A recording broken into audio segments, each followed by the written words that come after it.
오늘은 조금은 다른 행복이라는 제목으로 하나님의 말씀 나누겠습니다. 그리스도인의 마음 돌봄이라는 큰 주제를 가지고 말씀을 나누고 있습니다. 지난 7월과 8월에는 우울증, 우울감이라는 감정을 두 번에 걸쳐서 나눴는데요.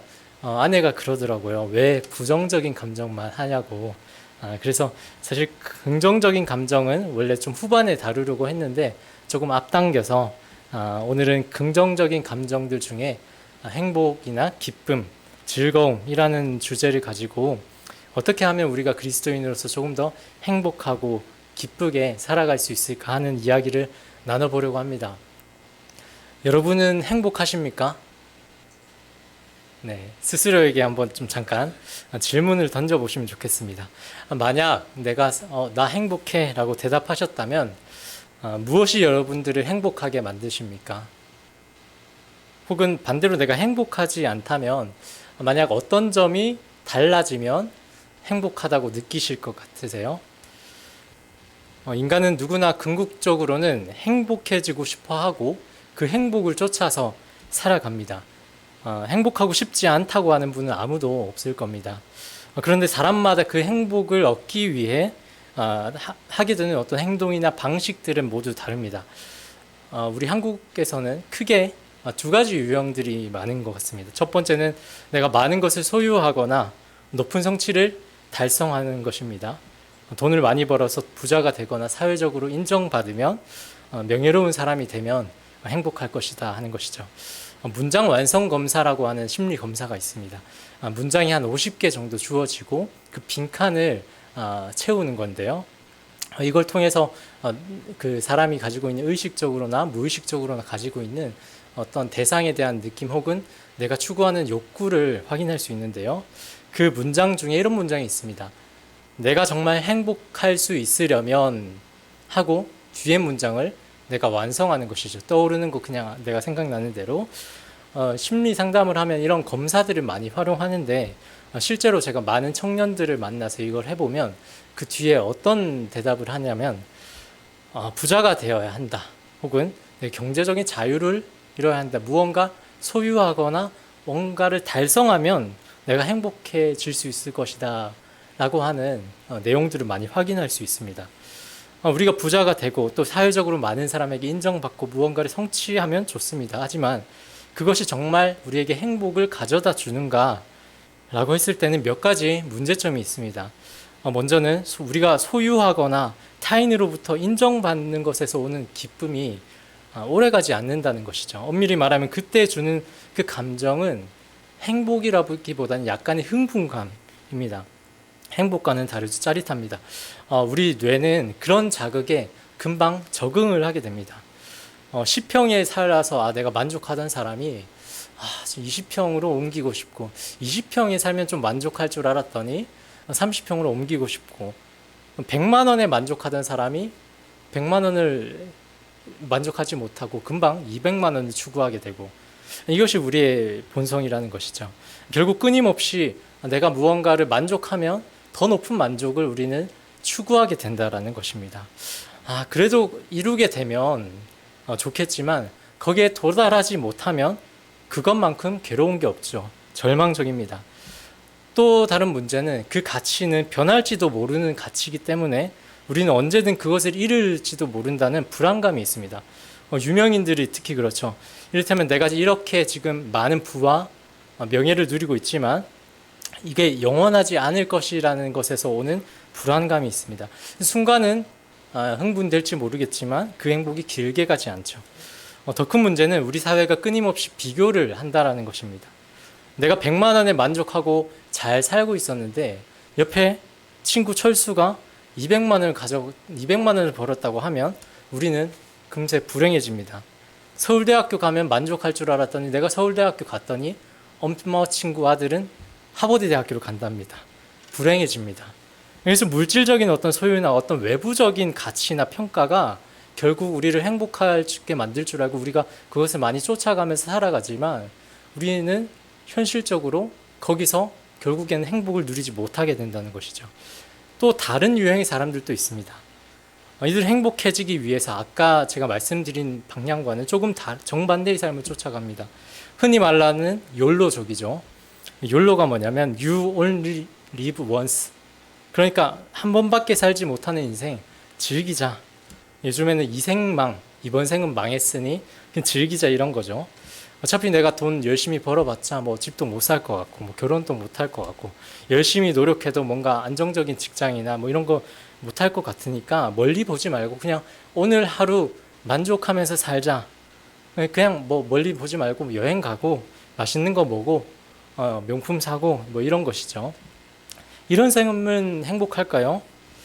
이건 역시도 행복이라기보다는 일시적인 어떤 쾌락에 가깝죠. 오늘 하루 잠깐 내가 비싸게 여행하고 쇼핑하고 돈 쓸 때는 좋습니다. 흥분이 됩니다. 쾌락을 느낍니다. 하지만 그 대가가 몇 년 후에 찾아오죠. 결국 몇 년 지나서 많은 사람들이 후회하게 됩니다. 또 주변 사람들과 또다시 비교를 하게 되면서 결국에는 나에게 남는 것이 없다라는 생각을 하게 되면서 나중에는 또 박탈감을 느끼게 되는 것이죠. 잠깐의 어떤 쾌락을 행복이라고 착각하면서 살다 보니까 진짜 행복을 놓치게 되는 것이죠.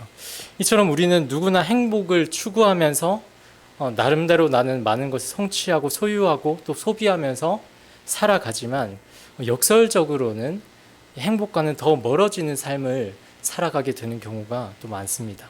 반대로 우리는 무언가 남들만큼 소유하지 못하거나 남들만큼의 업적을 이루지 못했을 때 우리 스스로 불행하다고 느끼게 되는 것이죠. 그러나 성경에서는 이 행복에 대해서 조금 다르게 이야기합니다. 오히려 내가 현재 처해 있는 어떤 상황과 조건에 상관없이 심지어 내가 처한 현실이 괴로울 때도 기뻐하고 행복해하는 사람들의 이야기가 성경 속에 등장합니다. 사도 바울이 그 중에 한 명이죠. 사도 바울은 우리가 오늘 읽은 이 빌립보서 말씀 전체에서 일관적으로 나는 기쁘다고 반복적으로 이야기합니다.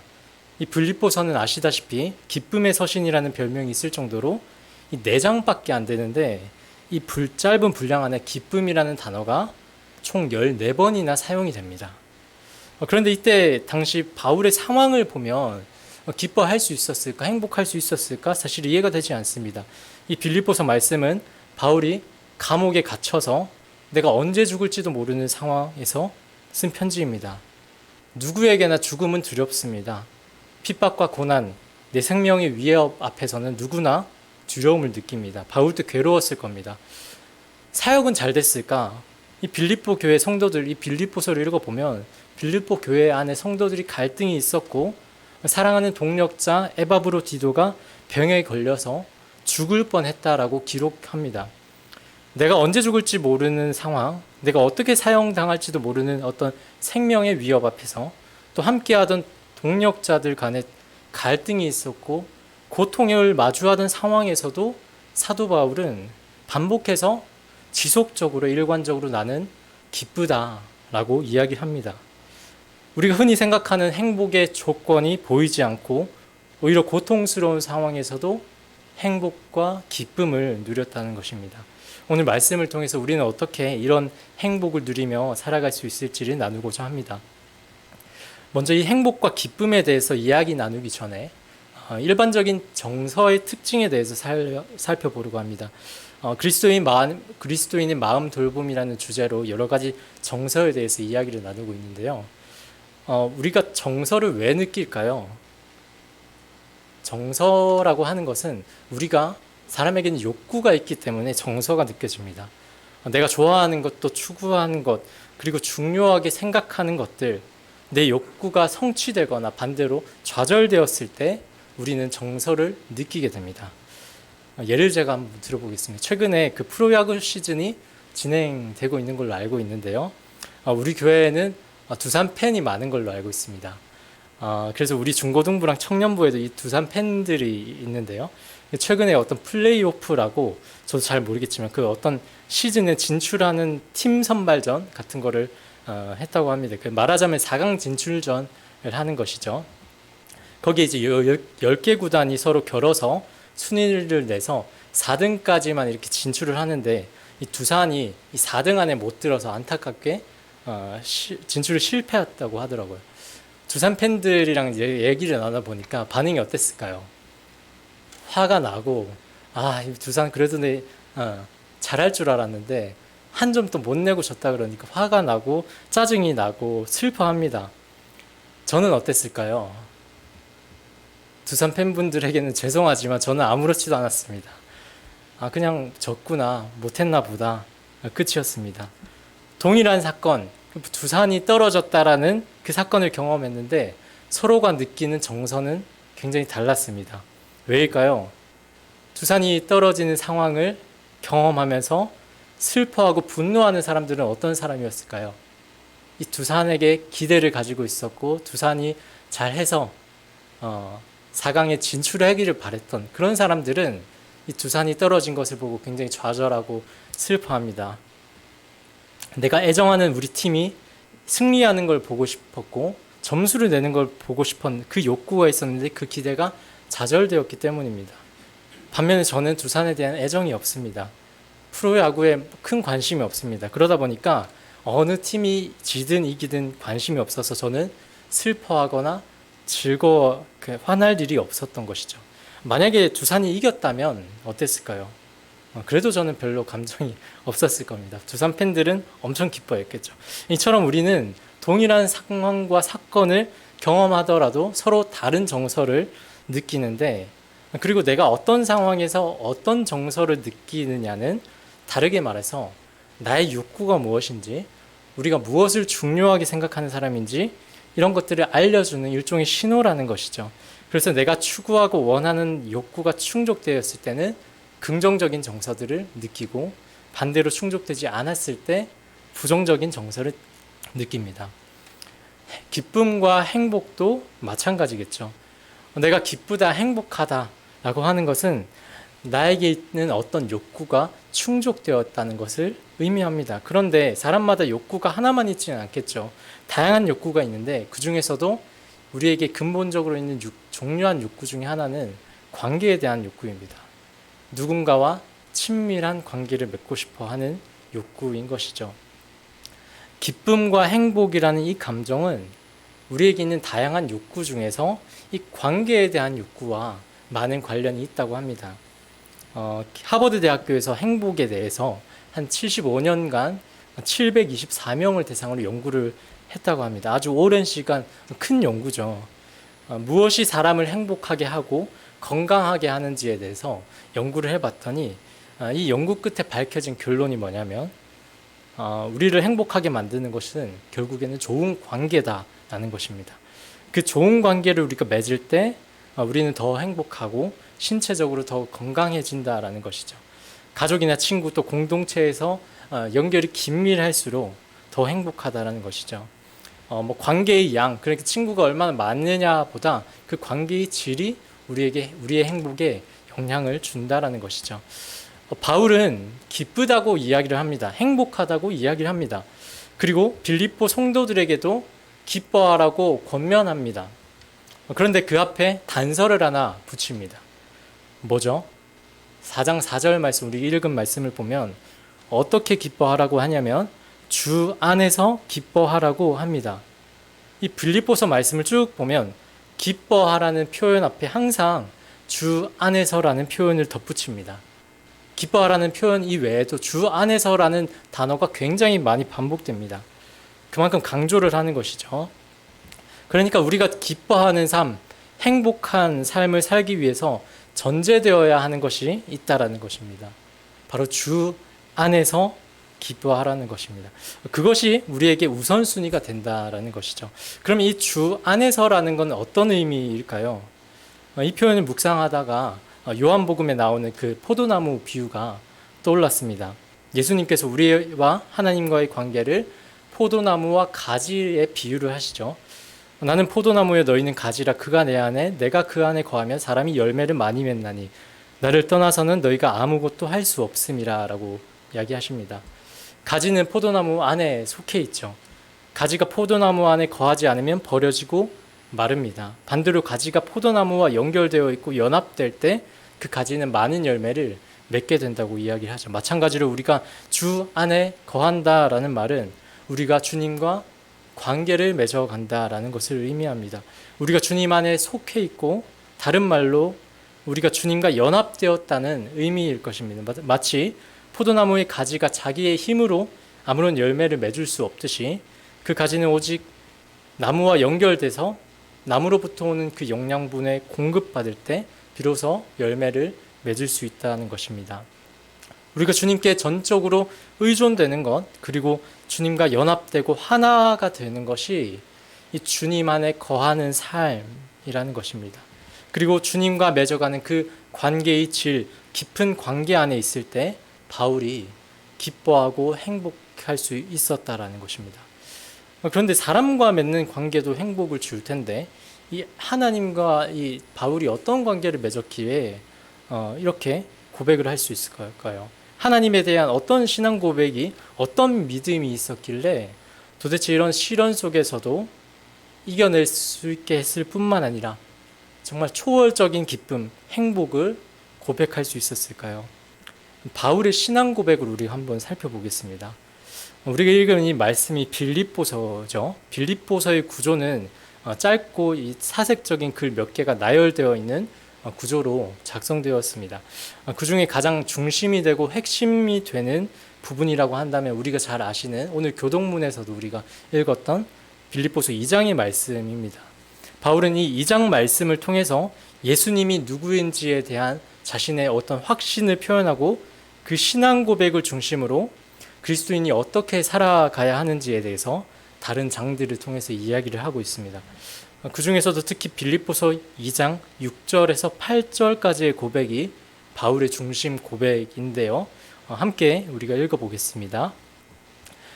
시작. 그는 근본 하나님의 본체시나 하나님과 동등됨을 치유할 것으로 여기지 아니하시고 오히려 자기를 비워 종의 형체를 가지사 사람들과 같이 되셨고 사람의 모양으로 나타나사 자기를 낮추시고 죽기까지 복종하셨으니 곧 십자가에 죽으심이라. 아멘. 하나님의 본체이신 이 왕이신 예수님께서 하나님과 동등됨을 취하지 않으시고 자기를 비워서 왕이 아니라 종의 모습으로 인간이 되셨고 인간 손에 죽임을 당하기까지 복종하신 그 예수님에 대한 믿음이 있었다는 것입니다. 이 보잘것없는 이 더러운 죄인을 위해서 왕이신 하나님, 창조주이신 하나님이 왕의 자리, 창조주의 자리를 버리고 이 땅에 종이 되셨고 피조물이 되셔서 나를 대신해서 죽임을 당하시기까지 끝까지 사랑한 그 놀라운 사랑이 그 마음 중심에 새겨져 있었다라는 것입니다. 그 은혜가 그를 움직였고 그 믿음 안에서 바울은 주님과 연합되었다라는 것입니다. 이것은 사람과 맺는 관계와는 질적으로 비교할 수 없는 관계입니다. 사람과 맺는 관계는 언제든지 변할 수 있습니다. 내가 잘하지 못하면 틀어질 수 있는 관계지만 하나님과 맺는 관계는 하나님께서 가장 사랑하는 아들을 내어주신 관계였기 때문에 변하지 않고 이 세상 그 어떤 것보다 나를 소중하게 여기는 굉장히 진한 관계였습니다.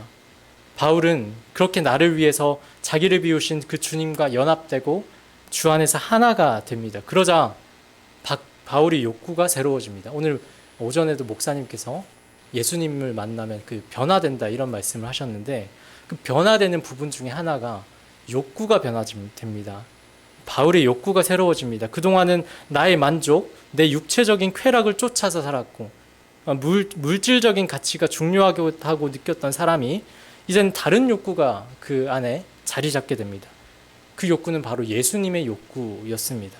예수님과 연합되고 하나가 되었기 때문입니다. 아까 말씀드렸다시피 욕구가 달라지면 정서가 달라집니다. 분노하는 포인트가 달라지고 기뻐하는 지점이 달라집니다. 바울이 이 빌립보서를 통해서 무엇에 어떤 지점에서 기쁨을 느꼈는지가 나옵니다. 바울이 기뻐하는데 그 이유가 빌립보 교회 성도들이 복음을 전하는 일에 동참하고 있어서 나는 기쁘다. 그리스도의 복음이 전해지는 것에 나는 기쁘고 앞으로도 또 기뻐할 것이라고 말합니다. 심지어 내가 목숨을 잃는다 하더라도 나는 기쁘다고 말합니다. 나 같은 죄인을 위해서 그리스도께서 주신 그 생명의 복음, 은혜의 복음이 감격스러우니까 그것이 많은 사람들에게 전해지는 것, 그것이 나의 간절한 소망과 욕구로 바뀌었다라는 것입니다. 하나님의 나라가 확정되어 가는 것에 기쁨을 느낍니다. 빌립보 교회가 예수 그리스도를 본받아 살아갈 것을 기대하면서 기쁨을 느꼈다라는 것입니다. 우리가 잘 아시는 하박국 선지자도 마찬가지였습니다. 하박국 선지자는 그렇게 이야기하죠.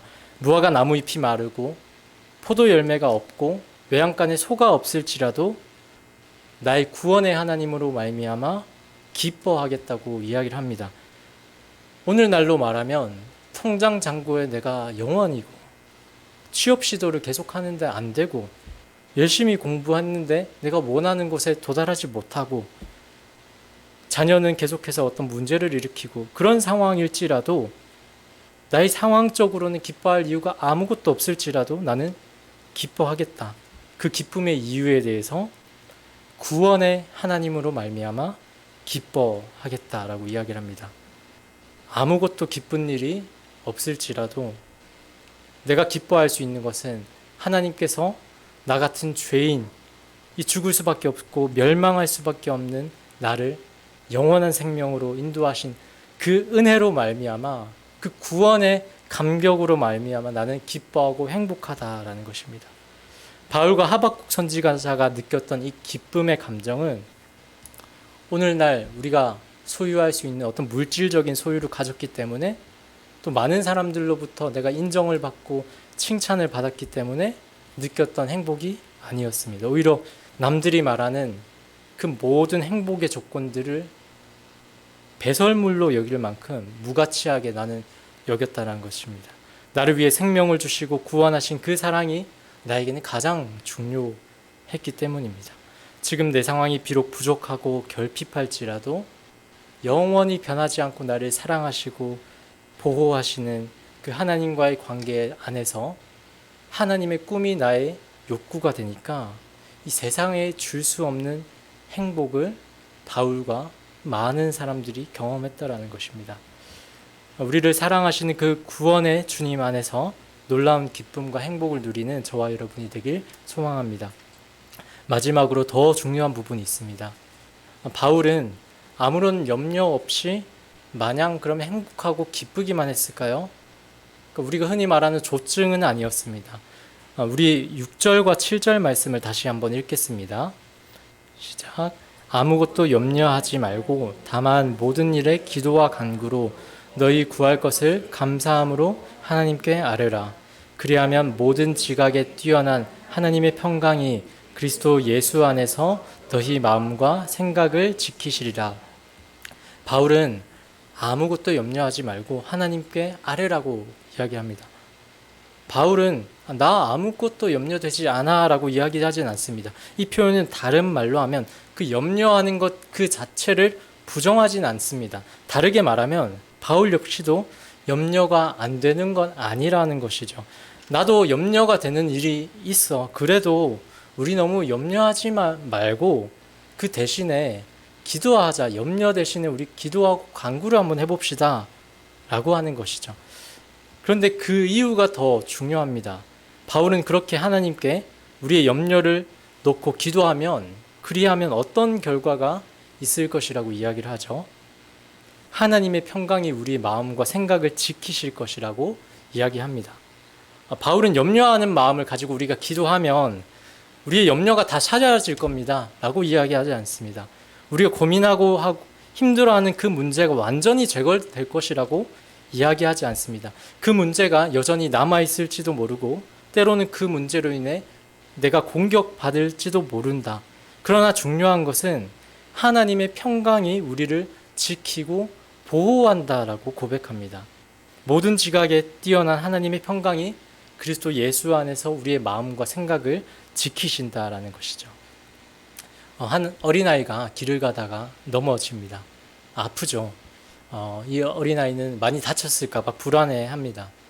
그래서 엄마를 찾습니다. 엄마가 다가와서 안아주면서 말합니다. 많이 아팠지? 괜찮아 하면서 다친 부위를 어루만져주고 약을 발라줍니다. 그러면 그 아이는 어떨까요? 아프긴 하지만 조금 덜 아프게 느껴집니다. 엄마의 품 안에, 따뜻한 품 안에 있으니까 그래도 안심이 됩니다. 두렵진 않습니다. 엄마가 함께 있으니까 덜 아프게 느껴지고 금방 괜찮아질 거라는 그런 마음의 위안이 됩니다. 이 아이는 다음에도 넘어질 겁니다. 그러나 넘어져도 엄마가 나를 안아줄 거고 잘 보호해 줄 거라는, 나를 지킬 거라는 그런 믿음이 생깁니다. 마치 하나님이 우리에게 주시는 이 평안이 이 장면, 상상 속의 장면이지만 비슷하다라는 생각이 듭니다. 비록 내가 어떤 문제로 인해서 아프고 염려할지라도 하나님의 평안이 우리의 마음과 생각을 지켜주실 줄 믿습니다. 그 평안은 나의 힘으로 내가 어떤 능력을 가지고 있어서 내가 어떻게 성취해내는 평안이 아니라 나를 위하여 가장 사랑하는 아들을 내어주신 그 예수 그리스도를 믿는 믿음 안에서 오는 평안이라는 것입니다. 오늘 함께 이 자리에서 예배드리는 저와 여러분들 가운데도 이처럼 이 세상이 줄 수 없는 오직 주님과 연합함 가운데서 느낄 수 있는 세상이 줄 수 없는 행복과 평안이 우리를 지키고 우리를 인도해가는 그것을 경험하는 저와 여러분이 되길 간절히 소망합니다. 기도하겠습니다.